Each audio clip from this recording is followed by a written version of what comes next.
சென்னை மாதவரத்தை தொடர்ந்து மாடம்பாக்கத்திலும் ஒரே குடும்பத்தைச் சேர்ந்த 4 பேர் இறந்ததாக கூறி வாக்காளர் பட்டியலிலிருந்து பெயர் நீக்கம் செய்யப்பட்டுள்ளது கூடுதல் அதிர்ச்சியை ஏற்படுத்தியுள்ளது. தாம்பரம் மாடம்பாக்கம் பகுதியைச் சேர்ந்த ஐடி ஊழியர் வெங்கட் பாஸ்கரன் உட்பட அவரது குடும்பத்தினரின் பெயர் இறந்தோர் பட்டியலில் சேர்க்கப்பட்டுள்ளதால் அவர்கள் வேதனை அடைந்துள்ளனர். அனைத்து தேர்தல்களிலும் வாக்குரிமை வழங்கப்பட்டு வந்த நிலையில் இறந்தோர் பட்டியலில் சேர்க்கப்பட்டதால் மன உளைச்சல் ஏற்பட்டுள்ளதாக வெங்கட் பாஸ்கரன் குற்றம் சாட்டியுள்ளார்.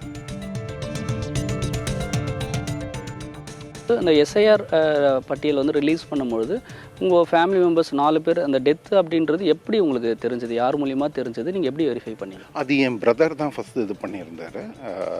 சொல்லியிருந்த மாதிரி அவர் ஃபேமிலி குரூப்பில் போட்டிருந்தார். ஜென்ரலாக போட்டு நீ போய் செக் பண்ணுண்ணா அப்படின்னு. எதுக்குடா அப்படின்னு, அப்படி என்னத்தை பெருசாக ஷிஃப்டர்னு போட்டிருக்க போகிறாங்க அப்படின்னு அது பண்ணியிருந்தேன். அப்போது நீ போய் பாரு, என்னால் அதை குரூப்பில் கூட போட முடியல, அப்படி க்ளோஸ் பண்ணியிருக்காங்க அப்படின்னு இருந்தாங்க. ஸோ அப்போ தான் போய் பார்த்தேன். போய் பார்த்தா நிஜமாகவே அது பை டெத்துன்னு போட்டு க்ளோஸ் பண்ணியிருந்தாங்க. அப்போ தான் எனக்கு ரொம்ப மனசு கஷ்டமாக இருந்தது. எதுக்கு இப்படி க்ளோஸ் பண்ணணும்? வேறு ஏதாவது இது இருந்ததுன்னா கூட பரவாயில்ல, ஷிஃப்டட் இல்லை நாட் இன் ஹவுஸ் இந்த மாதிரி ஏதாவது போட்டிருந்தாங்கன்னா I could have closed it much more. இவ்வளோ இது வராமல் மன உளைச்சல் வராமல் க்ளோஸ் பண்ணியிருக்கலாம்.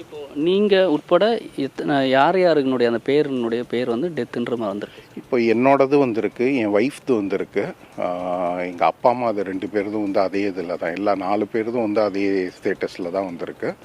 நல்ல வேளை என் பொண்ணு இந்த வருஷம் தான் அவளுக்கு போட்டு வருது. ஸோ அவளது இது பண்ணியிருந்தா தெரில, அவளது இது பண்ணியிருந்தா இதே மாதிரி ஏதாவது தப்பு பண்ணி இது பண்ணியிருந்தாங்கன்னா மொத்தம் 3 தலைமுறையை இது பண்ணியிருப்பாங்க. அந்த மாதிரி இதாக இருந்தது. அதான் கஷ்டமாக இருக்குது.